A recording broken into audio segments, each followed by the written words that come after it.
우리가 예수를 잘 믿는 것 중요합니다. 그러나 그 이전에 더 중요한 것은 예수를 바르게 믿는 것입니다. 얼마든지 다르게 믿을 수 있습니다. 제 발음을 잘 들으셨습니까? 예수를 믿는 길은 이 성경에 아주 분명히 나와 있습니다.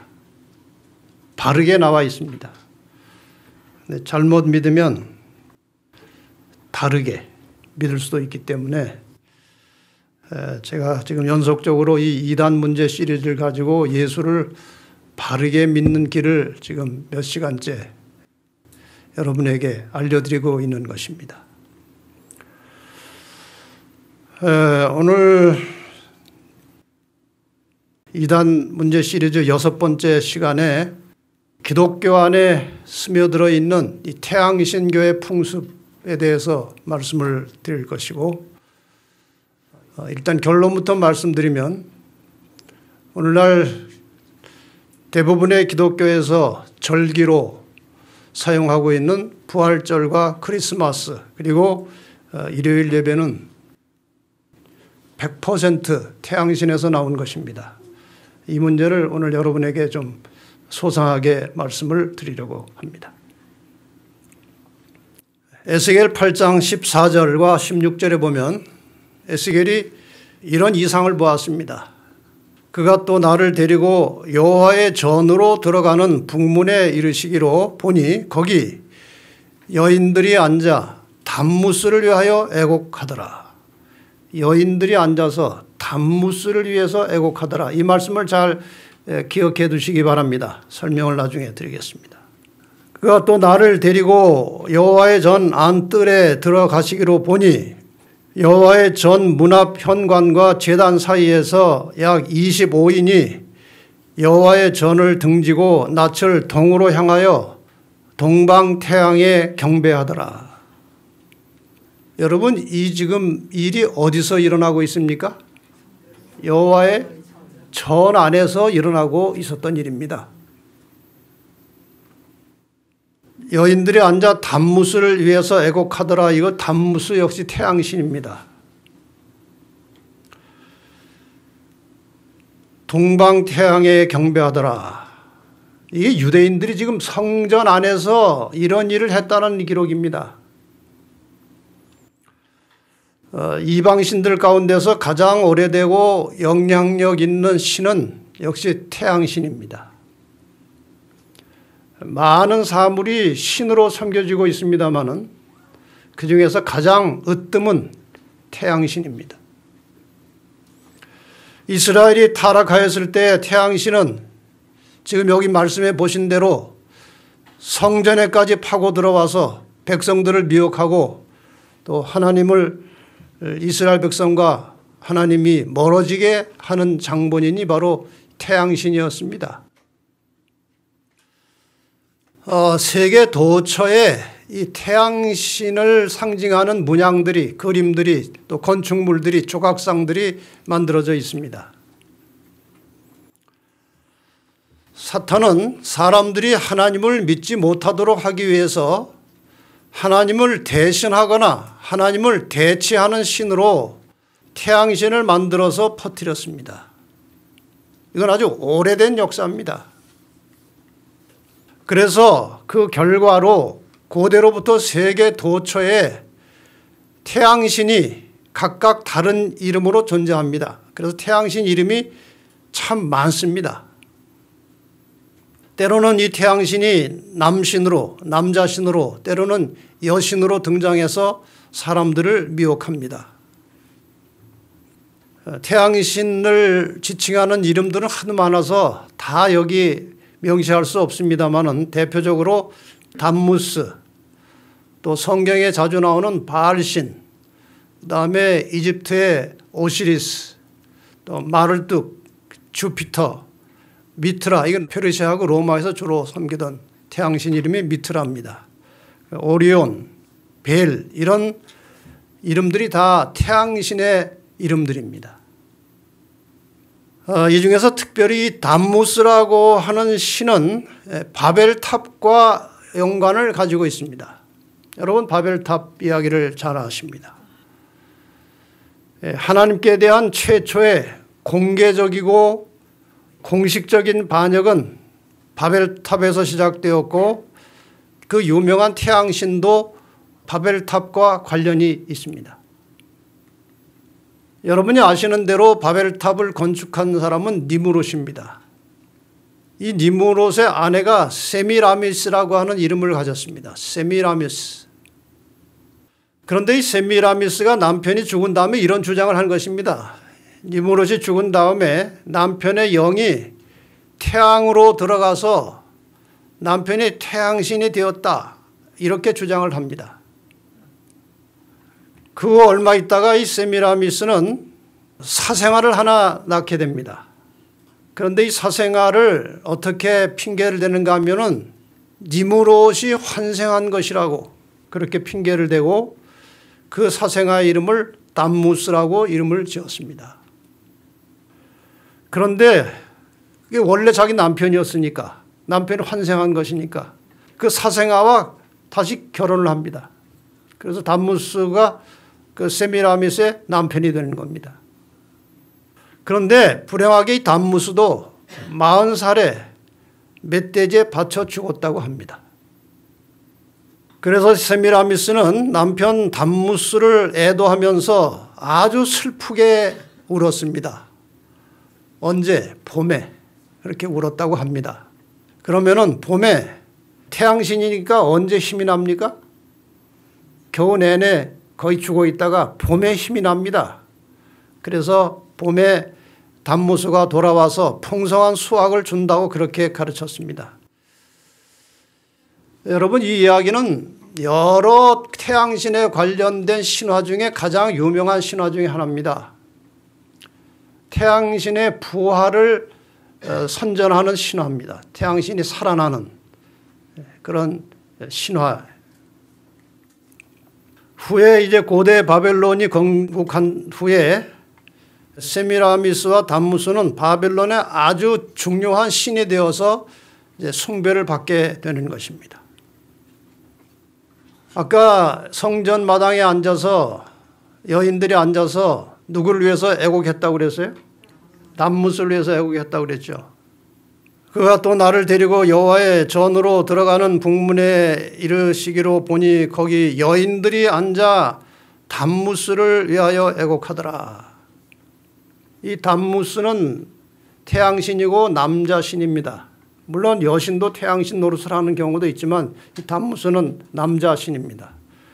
그러니까 여자가 애곡을 하면 나온다는 것입니다.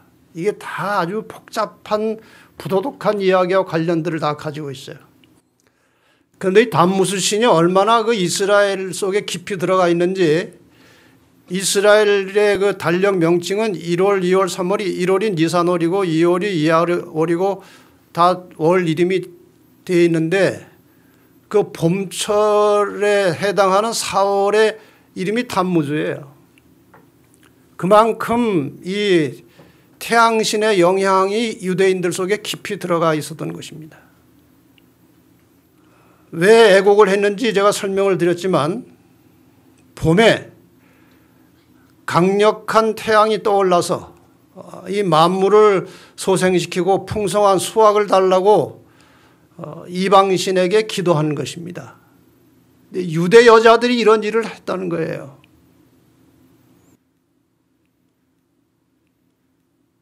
그래서 그 여자들이 애곡하는 그 전통이랄까 풍습의 이유는 세미라미스라는 그 여자가 남편 담무스를 위해서 애곡했기 때문에 그 이후에 그런 전통과 그런 풍습에 의해서 여자들이 주로 봄철에 태양을 향해서 태양이 살아나도록 애곡을 했다는 것입니다. 그런데 여러분이 이제 종종 어떤 책에서 보실지 모르겠는데 이 세미라미스가 낳은 그 담무스라는 사생아를 안고 있는 그림이 세계 도처에 나옵니다. 이 그림은 이 바벨론에 대한 이야기 책 속에는 거의 빠짐없이 나옵니다. 이 여자가 아이를 안고 있어요. 저 여자가 세미라미스고 저 아이가 사생아 담무스예요. 근데 이런 전설과 이런 신화들이 세계 도처에 있어요. 인도에도 이렇게 모자상이 있어요. 인도에도. 근데 이 세미라미스 여신과 담무스 신은 주로 이제 아까 말씀드린 대로 이제 태양신으로 숭배되고 있었습니다. 근데 이 이교, 이방 종교의 특징 중에 하나는 반드시 여신이 따라다닙니다. 그래서 그들의 이 여신들이 있는 이 우상 숭배의 예배와 축제는 늘 이 남녀의 부도덕한 행위들이 수반되고 그것으로 참석자들의 마음을 끌어들여서 동참하게 하는, 유혹하는 것입니다. 이스라엘 백성들이 가나안 접경에 들어가면서 가나안에 들어가는 과정에서 발람의 유혹을 받아서 타락한 적이 있죠. 그 발람의 유혹이 바로 이런 제사에 참여하도록 이끌어간 것입니다. 그런데 교회가 이제 타락했을 때, 교회가 타락했다는 것은 주로 이제 기독교로 하다가 타락하면서 이제 가톨릭으로 변질되는 그런 과정입니다. 교회가 타락하게 되었을 때, 이 가톨릭도 이방 그 신들의 이방 종교의 영향을 많이 받아가지고 여신이 하나 필요했습니다. 여신. 원래 기독교는 여신이 없죠. 그래서 이 가톨릭에서 그 이방 종교의 풍습을 본받아서 여신을 하나 채택하게 되었는데 그 여신이 바로 마리아입니다. 그래서 이 마리아가 예수를 안고 있는 그림을 여러분이 자주 보실 것입니다. 이것은 그냥 예사로운 그림이 아니고 바로 세미라미스와 담무스를 본받아서 이 형상을 그려놓은 것입니다. 그리고 그 뒤에, 머리 뒤에 동그란 원이 있지 않습니까? 이것이 바로 태양신입니다. 그래서 이 가톨릭에서 나오는 성자들이나 여러 그림들을 보면은 그 머리에 다 동그라미가 하나씩 다 들어있죠. 이게 바로 태양신과 관련되어 있는 것입니다. 그러니까 이 가톨릭은 이방 종교의 뿌리를 가지고 있기 때문에 그 내용 중에 그 태양신과 관련된 풍습이나 교리들이 상당히 많습니다. 지금까지도 많이 흔적이 남아있죠. 자, 이 태양신을 섬기는 사람들이 이제 대대적으로 그 태양신을 이제 축제로 끌어들여서 대대적인 그런 행사를 하는 타이밍이 있어요. 타이밍. 언제 하느냐 하면 여러분이 이 그림을 보시면 대충 아실 것입니다. 여러분 저기 밤낮이 있는데 이 밤낮의 길이가 추나 추동에 따라서 달라집니다. 그렇죠? 춘분에는 밤낮의 길이가 같습니다. 그리고 이제 춘분을 지나면서부터 태양이 지배하는 시간이 점점 길어집니다. 태양이 점점 강렬해집니다. 그래서 하지가 되면 절정에 올라갑니다. 하지로부터 다시 서서히 태양이 이제 힘을 잃다가 추분이 되면은 다시 밤낮의 길이가 같아집니다. 그리고 계속 밑으로 꺼져서 동지가 되면 태양이 힘을 다 잃어버립니다.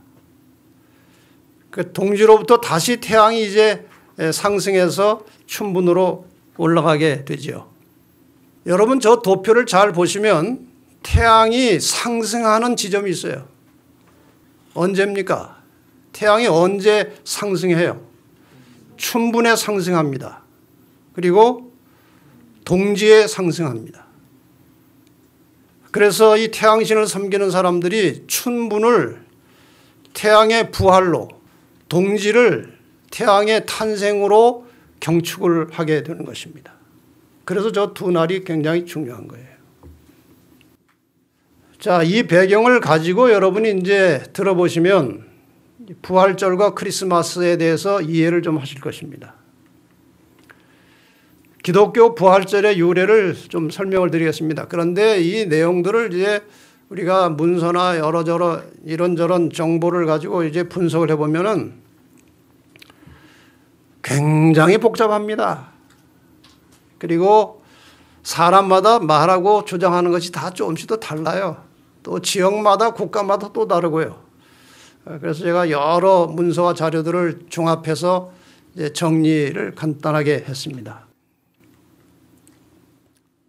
초기 기독교 당시에 로마에 거대한 2대 종교가 있었습니다. 로마라고 하는 제국 하에 큰 종교, 뭐 잡다한 종교들이 많이 있었지만 가장 대표할 만한 두 종교는 기독교와 태양신교입니다. 이 거대한 두 종교 집단을 이 황제들이 어떻게 융합을 시킬 것인지에 대해서 많이 고민을 했습니다. 특히 로마의 콘스탄틴 황제는 이 기독교와 태양신을 융합시키기 위해서 아주 집요하고 끈질기게 노력한 황제입니다. 콘스탄틴 황제가. 그래서 이 기독교와 태양신교와의 혼합 과정을 이제 우리가 역사적으로 간략하게 요약해 보면은 콘스탄틴에부터 시작됩니다.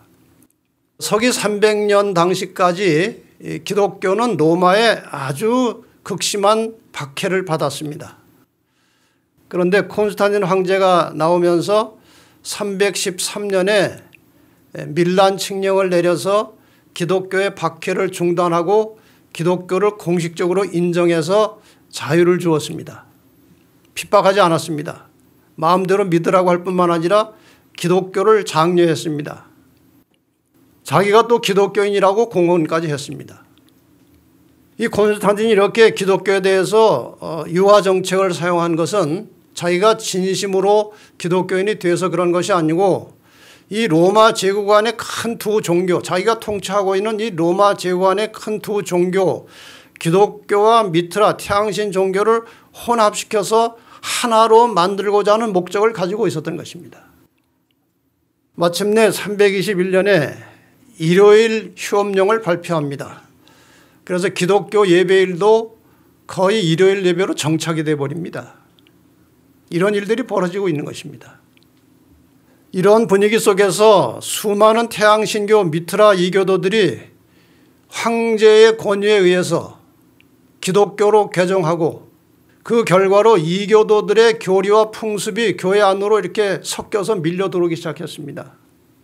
그래서 기독교와 태양신교가 서서히 이렇게 혼합되는 일이 벌어진 것이죠.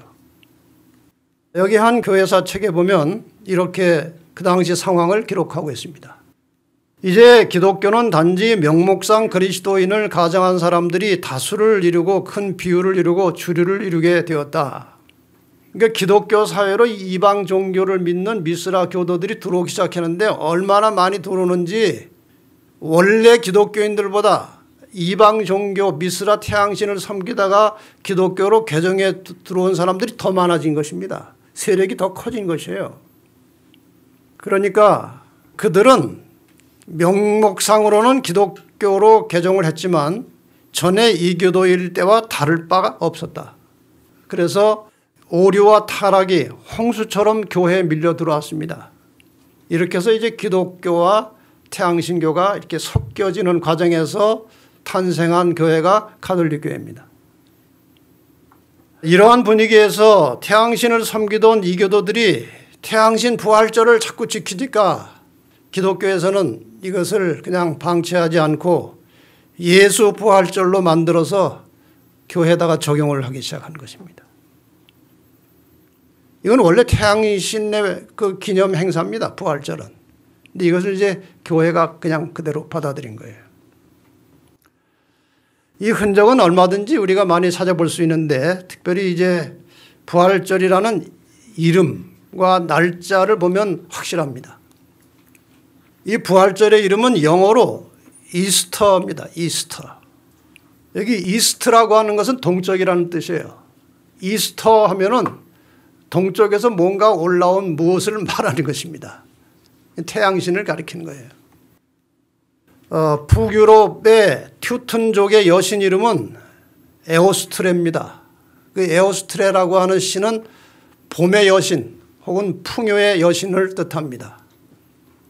그런데 이 똑같은 에오스트레 신이 앵글로색슨족에서는 이름이 어떻게 바뀌었는가 하면 이스터로 바뀌었습니다. 이스터 역시 그러니까 봄의 여신 이름이에요.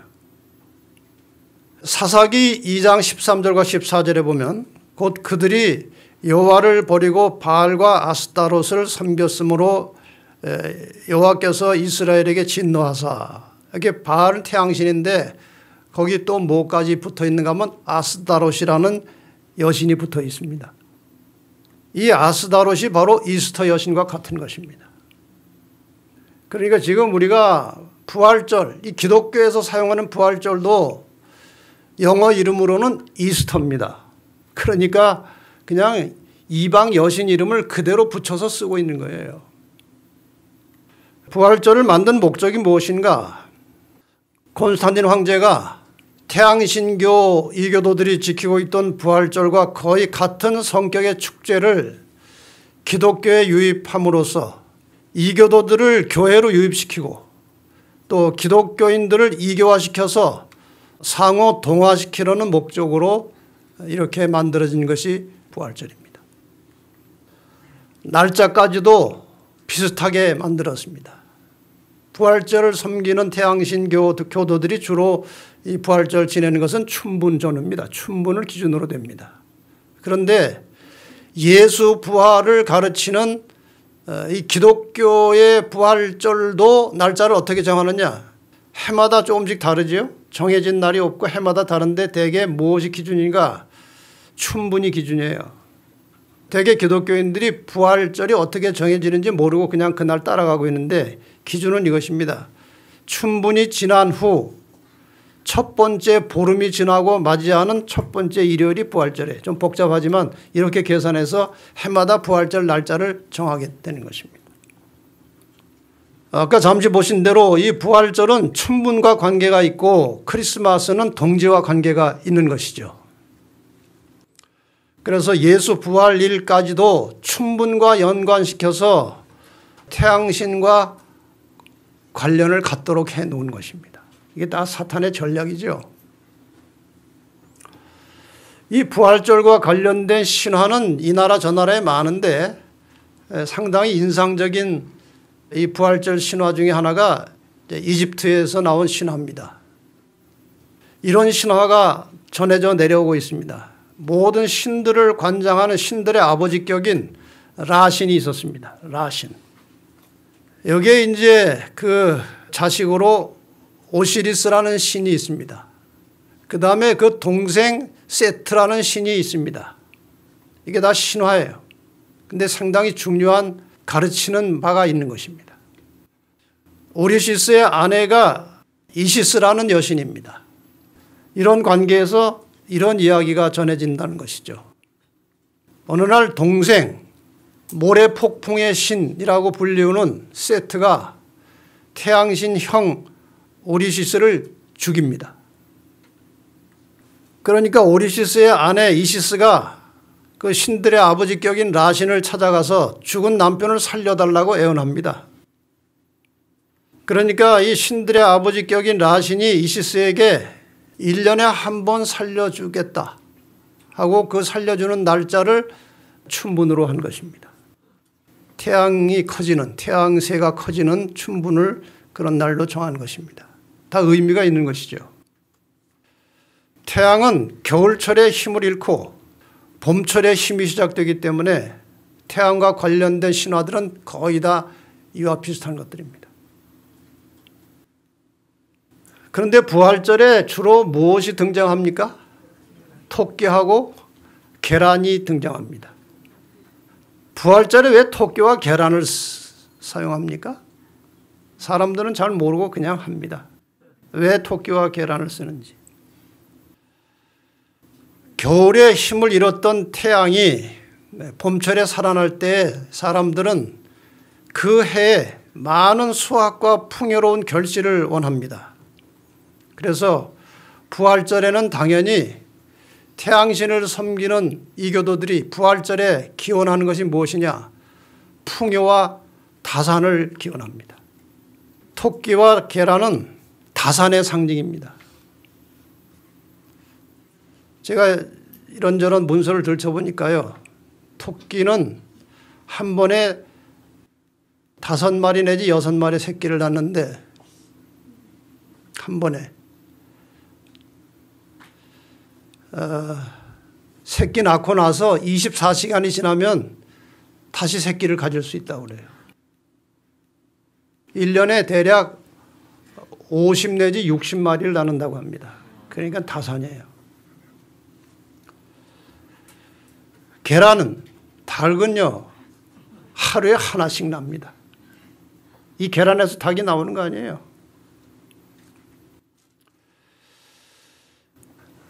그런데 그 게르만 전설에는 또 이런 이야기가 전해 내려오고 있습니다. 봄의 여신 에오스트레 이제 봄의 여신 이름인데, 겨울에 죽어가는 새 한 마리를 발견해서 그 죽어가는 새를 토끼로 변신시켜 줬어요. 토끼로. 그랬더니 이 토끼가 된 새가 알을 계속 하루에 하나씩 낳아주는 거예요. 그 앞에다가. 토끼가 알을 낳아주는 거예요. 그래서 토끼와 알이 봄철 절기인 부활절을 상징하는 도구가 된 것입니다.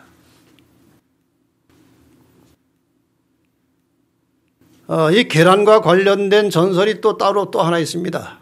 큰 계란이 유프라테스 강에 떨어졌는데 물고기들이 그 계란을 이렇게 굴려가지고 강둑에 올려놨더니 비둘기들이 그 위에 앉아가지고 부화를 시켰는데 거기서 나온 신이 비너스, 즉 아스타르테 이스터였다는 것입니다. 이런 여러 가지 복잡한 연유 때문에 부활절에는 계란과 토끼를 사용한다는 것이죠. 지금 여기 다른 교회 다니시다가 오신 분들 부활절 다 지켜보셨죠? 지켜봤는데 왜 계란 쓰는지 왜 토끼를 쓰는지도 모르고 그냥 하셨을 거예요. 이런 배경이 있는 것입니다. 이렇게 아무것도 모르고 수많은 사람들이 부활절이 되면 이렇게 앉아서 연합 예배를 드리고 있습니다. 저희 교회는 부활절을 지키지 않습니다. 그래서 어떤 사람은 그럼 부활을 안 믿으십니까? 그래요. 왜 부활절 안 지킵니까? 부활을 안 믿으십니까? 여러분 부활을 안 믿으십니까? 재림을 믿고 있는 재림 성도들만큼 부활을 확실하게 믿고 있는 사람들이 없습니다. 이 기독교 신앙의 핵심은 부활 신앙이에요.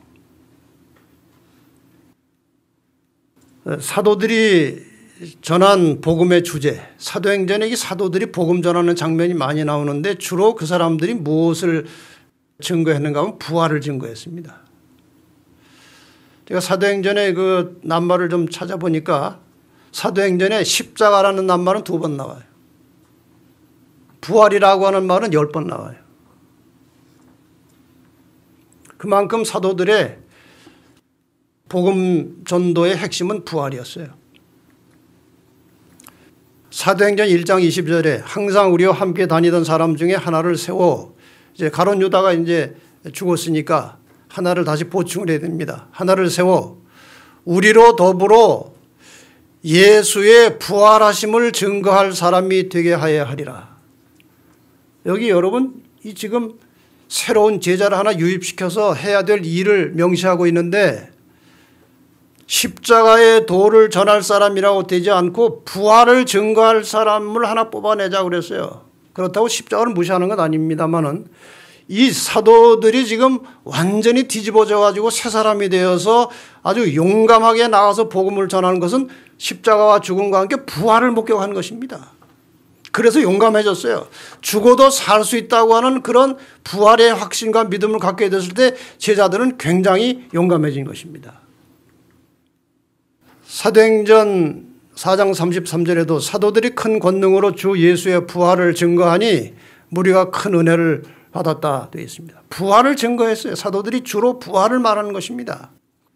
사도행전 17장 32절에도 저희가 죽은 자의 부활을 듣고 혹은 기롱도 하고 혹은 일에 대하여 내 말을 다시 듣겠다 하니 제자들이 주로 부활을 전하니까 이 부활의 기별을 듣고 놀리는 사람도 있고 진지하게 다시 한번 들어보자는 사람도 있었다 이것이죠.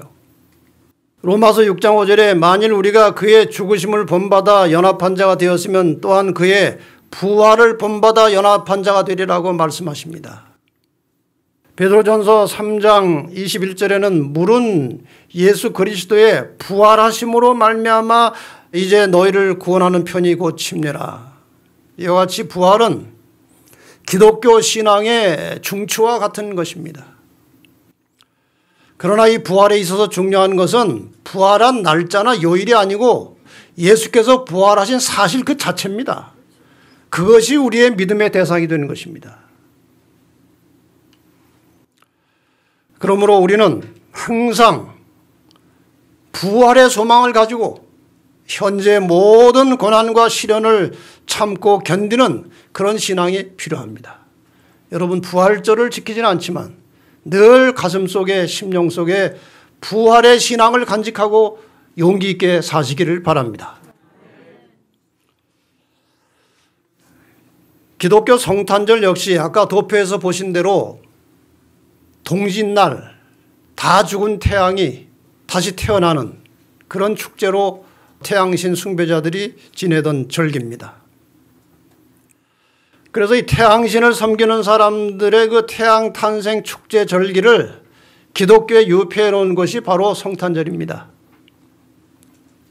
이 기독교가 태양신을 이제 유입할 때에 태양신의 축제를 들여올 때의 그 시대는 로마 시대고 그 신은 미트라 신이었습니다. 태양신.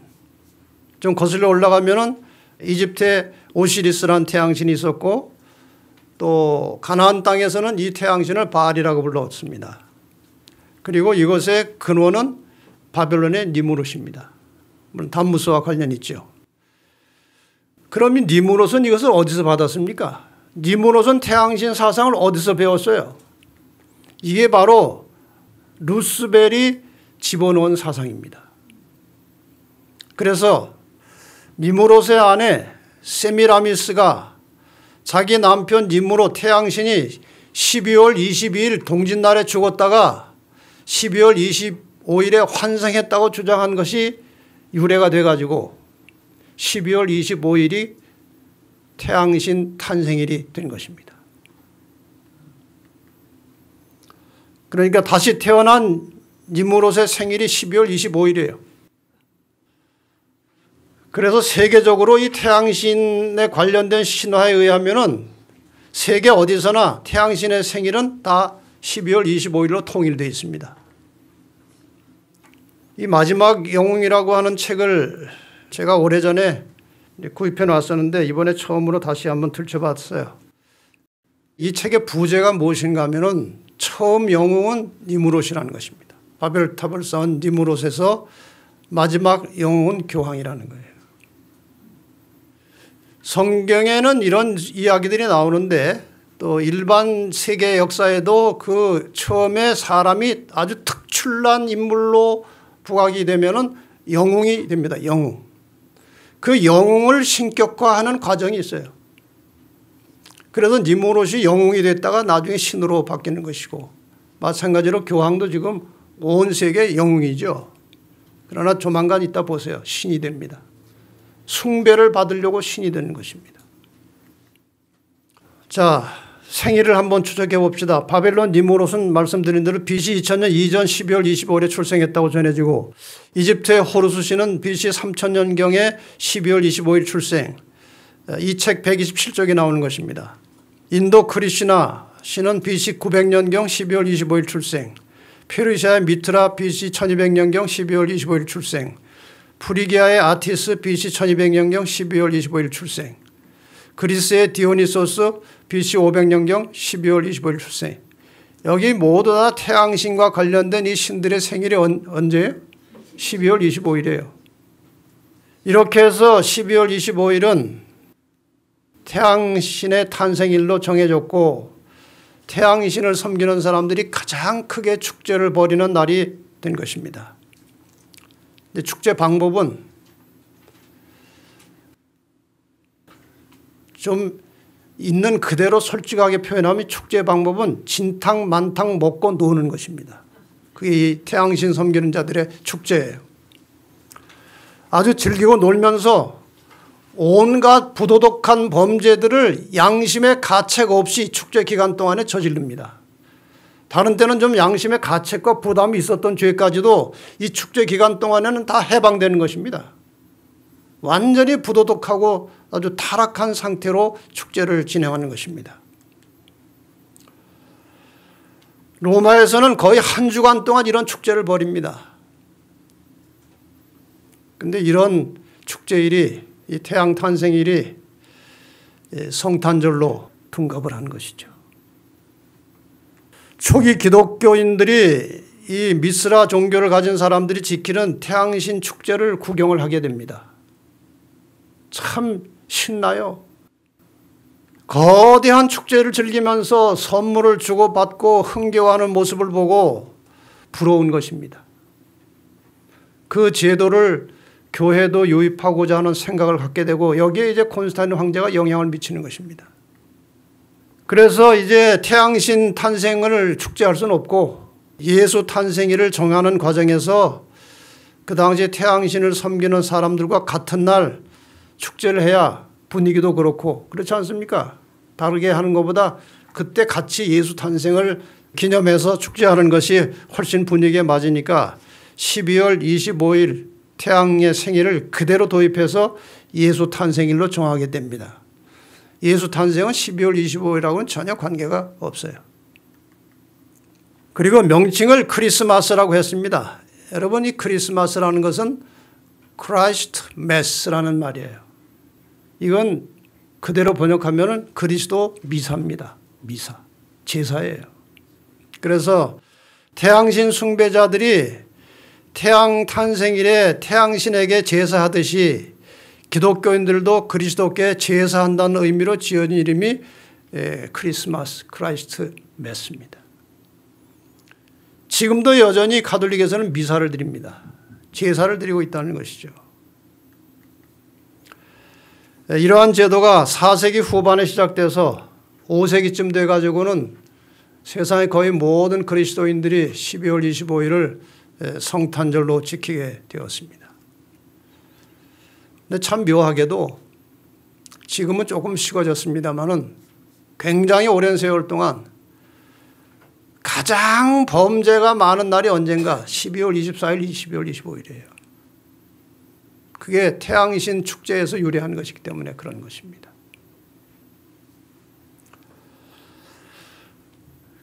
크리스마스는 우리가 인정하지 않지만 예수님의 탄생 자체는 중요합니까?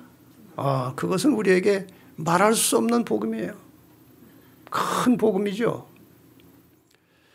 예수의 탄생을 성경에서는 큰 기쁨의 좋은 소식이라고 말합니다. 큰 기쁨의 좋은 소식. 누가복음 2장 10절에 보면은 천사가 그 들에서 양치던 목자들에게 나타났습니다. 그들에게 이르기를 무서워 말라. 보라, 내가 온 백성에게 미칠 큰 기쁨의 좋은 소식을 너에게 전하노라. 누가 태어났다는 것입니까? 메시아, 예수가 태어났다는 것입니다. 죄로부터 너희를 구원할 자 메시아 예수가 태어났다는 것입니다. 이것은 그 당시 목자들에게도 큰 기쁨의 좋은 소식이었지만 오늘날 우리에게도 예수님께서 이 땅에 오셨다는 사실은 얼마나 큰 기쁨의 좋은 소식입니까? 인류를 구원하시기 위해서 이 세상에 오신 예수님의 탄생, 그 날이 중요한 것이 아니고 그 소식이 중요한 것입니다. 우리가 즐거워해야 할 것은 예수님 탄생한 날이 아니라 그분이 오셔서 십자가에 죽으심으로 우리가 구원을 얻게 된 사실을 즐거워해야 하는 것입니다. 그리고 우리가 전해야 할 것은 크리스마스가 아니고 예수를 믿고 구원을 받으라는 기쁨의 소식입니다. 예수님과 부활과 탄생 중요한 것입니다. 그러나 지금 사람들이 지키고 있는 절기, 부활절과 크리스마스는 전혀 성경의 사상과 관련 없이 태양신에서 유래된 것입니다. 한 가지 더, 그것은 일요일 예배가 어떻게 유래되었는지, 이 문제는 사실 지난 시간에 제가 상세하게 말씀드렸기 때문에 간단하게 설명하고 이제 결론을 맺겠습니다. 성경에 보면 이스라엘 백성들이 수시로 태양신을 경배하고 태양신의 영향을 받은 것으로 나옵니다. 사실 유대교도 태양신의 영향을 받아서 실패한 것으로 해석해도 별로 틀리지 않습니다. 유대 제사장들이 번쩍거리는 거창한 옷을 입고 멋진 모습으로 제사를 드리고 백성들을 지도할 때 그 복장이 태양신 예배 제사장들의 복장이에요. 태양신을 예배하는 사람들은 굉장히 화려한 복장을 가지고 예배를 합니다. 특히 제사장들이. 마찬가지로 지금 가톨릭에서도 그 교황이나 이 사제들의 복장은 굉장히 휘황찬란합니다. 다 거기서 유래된 거예요. 유대 제사장들도 그 흉내를 낸 것입니다. 그래서 초기 기독교의 타락 역시 이 태양신과 혼합되면서 시작됐고 결과적으로 타락한 기독교 형태로 천주교가 나타나게 됐고 천주교 안에는 아까 말씀드린 대로 태양신과 관련된 풍습이나 교리들이 대단히 많이 섞여 있습니다. 그 안에. 자, 이 기독교 안에 남아있는 태양신교의 풍습들이 많이 있지만 그중에서 천주교에 관련된 것 몇 가지 예를 들어보면 각종 형상과 절기들입니다. 이 형상과 절기는 거의 이방신에서 본받아서 배운 거예요. 우상들 만드는 거, 돌로 뭐 만드는 거 전부 다 이교들의 풍습이에요. 특히 마리아 여신 숭배하는 것. 그다음에 지금 공부하셨던 부활절, 크리스마스, 일요일 예배가 다 태양신에서 나온 것입니다.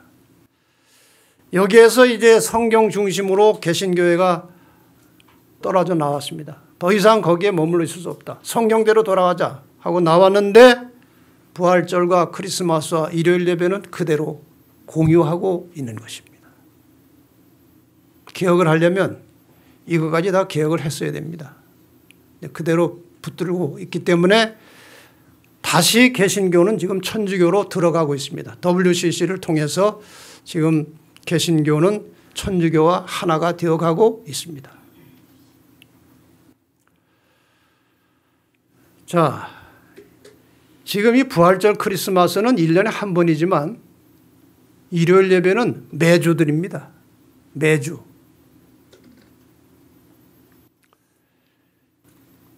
이 일요일 예배에 대해서 제가 이전에 한번 소개해드렸던 이 다빈치 코드라는 소설에 나온 이야기인데 이 다빈치 코드라는 소설은요. 성경대로 제대로 믿지 않는 기독교를 조롱하는 글귀가 많아요. 너희가 성경대로 믿으려면 제대로 해라 이것이에요. 너희는 지금 성경 종교도 아니고 엉뚱한 종교다는 가정하에 여러 가지 소설과 같은 이야기를 집어넣어서 기독교를 아주 추하고 부끄러운 집단으로 만든 책이 이 다빈치 코드예요.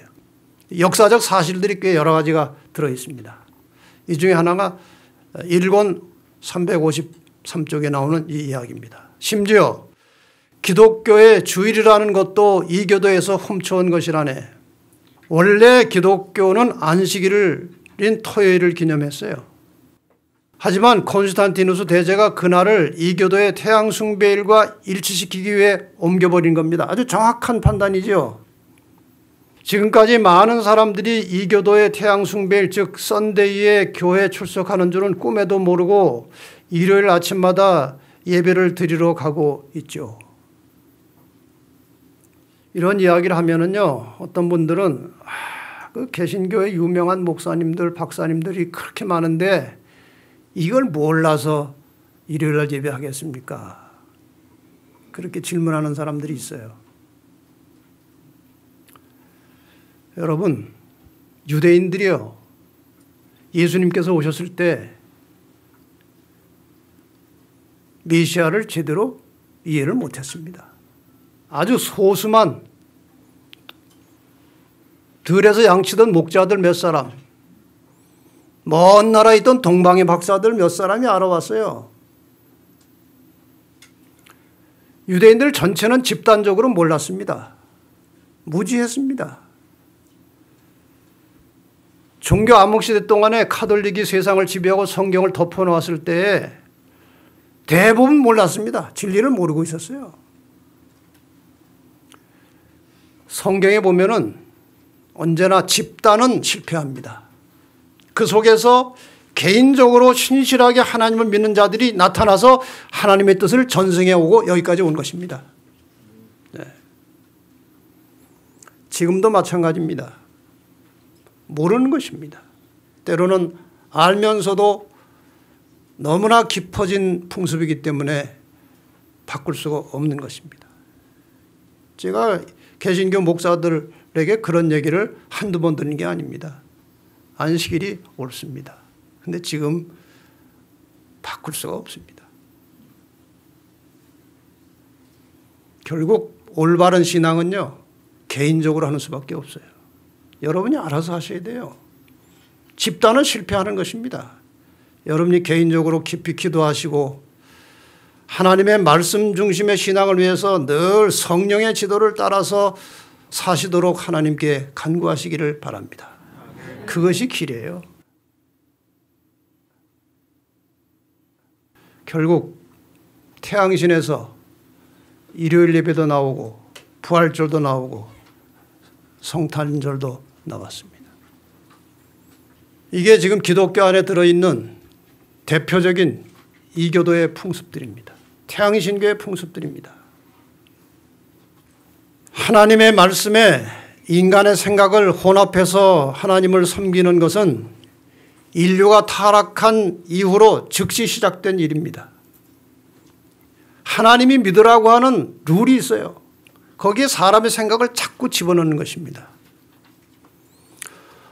어떻게 볼 때 그것은 외형적으로 보면 하나님을 예배하는 것처럼 보이는 것 같습니다. 하나님을 예배하는 것입니다. 하나님을 찬양하는 것입니다. 그래서 처음에는 차이가 없어 보이지만 나중에는 심각한 문제가 발생하게 되는 것입니다. 대표적인 사례가 여러분이 잘 아시는 대로 가인과 아벨의 제사입니다.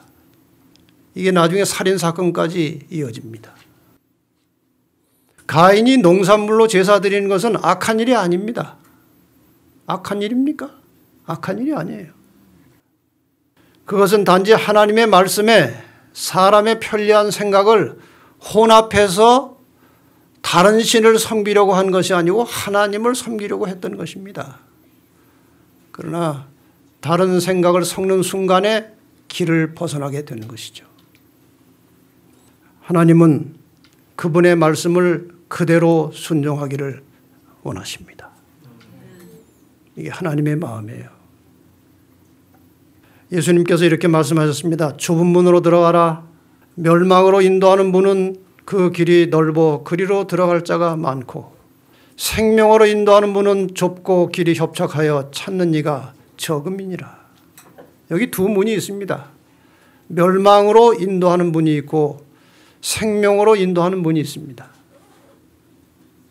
그런데 다수는 많은 사람들은 쉽고 편한 넓은 길로 들어갑니다. 그러나 정말 하나님 뜻대로 살고자 하는 사람들은 길이 좁고 협착해서 가는 길이 어려울지라도 주님이 가신 고난의 길을 따라서 사는 것입니다. 여러분, 죄악 세상에서 하나님 뜻대로 사는 것이 결코 쉬운 일이 아니에요. 투쟁이 필요합니다. 하나님의 도우심이 필요합니다.